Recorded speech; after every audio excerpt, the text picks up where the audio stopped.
ya. Di waktunya masing-masing. Nah, inilah yang disebut yaumut tarwiyah dan disebut yaumul mina. Iya. Dan disebut juga yaumun nuqlah. Nah, gitu. Yaumun nuqlah itu karena jadi orang-orang yang nanti bersih dari Mekah ini pindah. Jadi pindah ke Mina. Nah, yang tidak mau mengambil Mina pun pada akhirnya jadi dia berada di Makkah. Kenapa? Kenapa dia berada di Makkah? Karena toh posisinya adalah sunat, maka mereka ingin memperbanyak ibadah di Masjidil Haram. Nah, dan orang sudah mulai berkurang di situ karena separuh lebih pasti ke Mina. Nah, begitu subuh, jadi tanggal 9 berarti besok kalau istilahnya di sini, maka subuh itulah sholat subuh di Mina, lanjut jalan menuju Arafah. Begitu.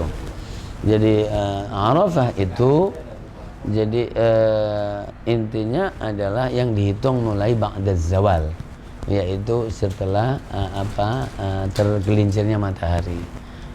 Nah, biasanya mereka setelah tergelincirnya matahari, Waalaikumsalam warahmatullahi wabarakatuh, ahlan.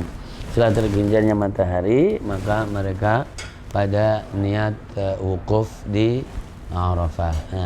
Niat wukuf di Arafah. Jadi seperti itu. Nah, tentu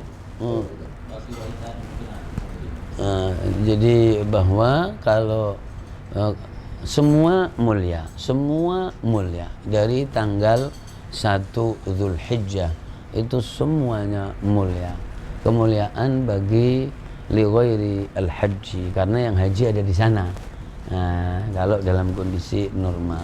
Jadi mereka mendapatkan kemuliaan tanah haram, ya kan, mendapatkan kemuliaan ibadah di Makkah yang apa? Yang jadi dilipat gandakan menjadi 100.000 kali lipat.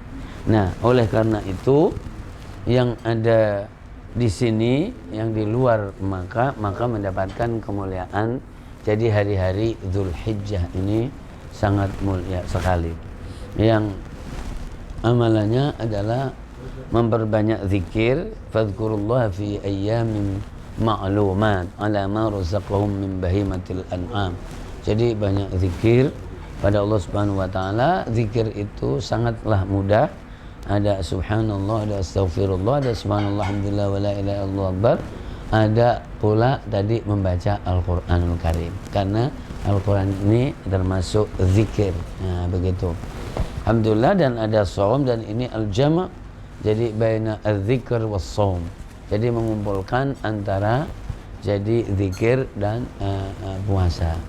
Ya, kemudian di dalam hadis, meskipun hadis yang ini ada sebagian mengatakan dhaif, puasa di tanggal 8 ini adalah menghapus 1 tahun dosa jadi yang telah berlalu. Nah, puasa Arafah itu disebut ummu as-siyam, induknya puasa, dan itu menghapus yang akan datang 1 tahun dan yang telah berlalu juga. Artinya kalau secara teks itu didhaifkan, tapi secara bobot yang tanggal berapa tadi? Yang enggak, secara hadis ada yang mendhaifkan. Tapi itu tidak akan menjadi masalah. Karena apa? Karena Allah sudah memuliakan jadi bulan Dzulhijjah. Tanpa memakai hadis-hadis itu pun itu tidak ada masalah. Nah, itu maksudnya. Jadi Allah berfirman wal fajri wal layalin ashr, dan di surat At-Taubah ayat yang ke-36, inna iddatash syuhuri indallahi 12 syahra fi kitabillahi yawma khalaqas samawati wal arda minha arba'atun hurum.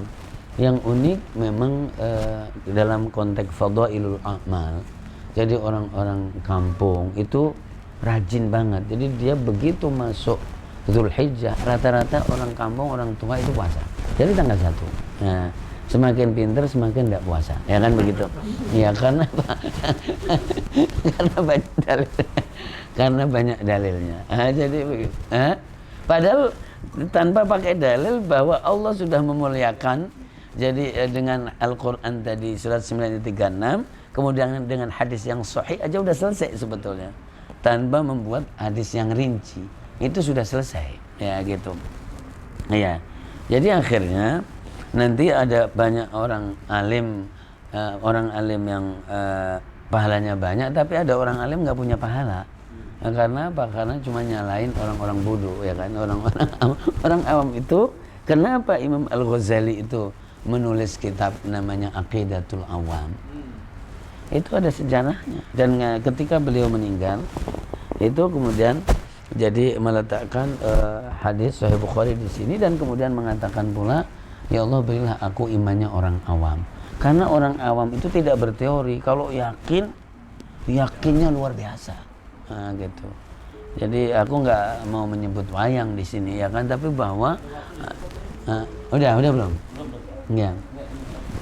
Jadi ada bahwa yakinnya orang awam itu luar biasa. Begitu yakin, masya Allah, sampai dibuat anekdot. Jadi dibuat anekdot. Memang Imam Ghazali sendiri juga mengatakan memang akidahnya orang awam itu bisa terombang-ambing kalau yakinnya tidak. Tapi kalau sudah yakin, itu luar biasa akidahnya orang awam itu, keimanannya itu sangat luar biasa. Nah, oleh karena itu dia mengatakan Aqidatul Awam itu kitab dan dikaji sampai sekarang ini.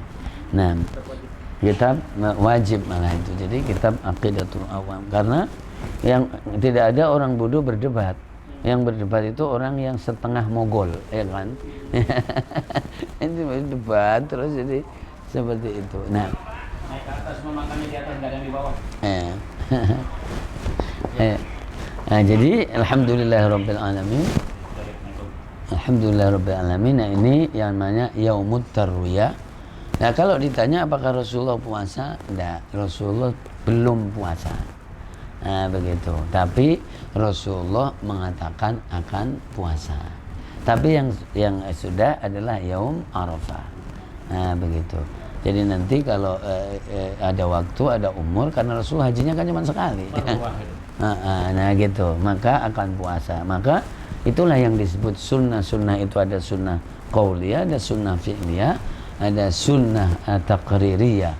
Nah, jadi seperti itu, dan ini longgar sekali. Hari ini saya mendengarkan banyak orang-orang pinter yang pada debat, yaitu Idrus Romli, Kiai Idrus Romli sama orang. Kemudian itu. Nah, itulah tadi yang saya bilang, orang awam itu masya Allah. Jadi kemudian kalau puasa Senin Kemis lezat banget, kalau puasa Daud lezat banget, kalau puasa seperti ini lezat banget. Ya, saya kira itu Habib. Ya, alhamdulillahirabbil alamin. Barakah, mudah-mudahan berkah oleh Allah Subhanahu wa taala. Ayo, mana minumannya, weh? Ya Allah. Allah. Surah.